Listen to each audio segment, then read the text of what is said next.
Welcome back to another MISys video with Brandout Consulting. Today we'll be talking about how to change decimals and how to become a scroller instead of a page turner.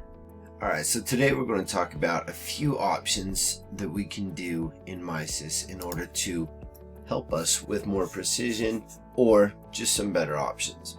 So one of the things is right here. Some people are scrollers and they like to go up and down, but MISys is set on a system to only have 25 items per page. And so you have to use this in order to go back and forth.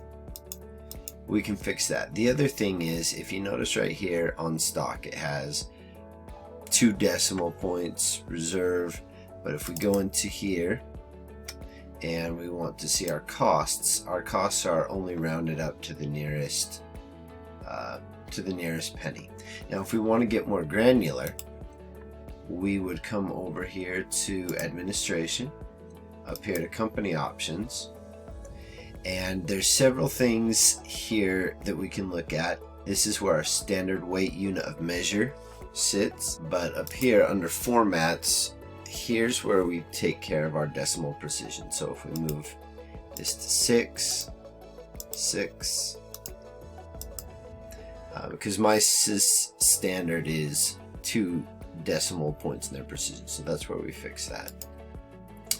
And where we fix and become scrollers instead of page by page, we can put this, and that'll give you just under 10,000 display, but that's all it'll allow you to do.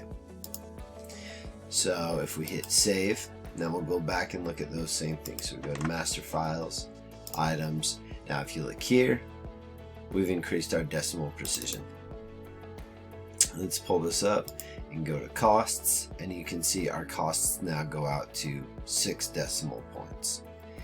And right here, if you notice, our scroll bar has shown up. We can't go to next, we can only go down. So that's a few ways that we can have MISys be a little bit more user friendly. If you found this helpful, please like, share, subscribe, and let us know anything else we can help you with down in the comments below. Thanks.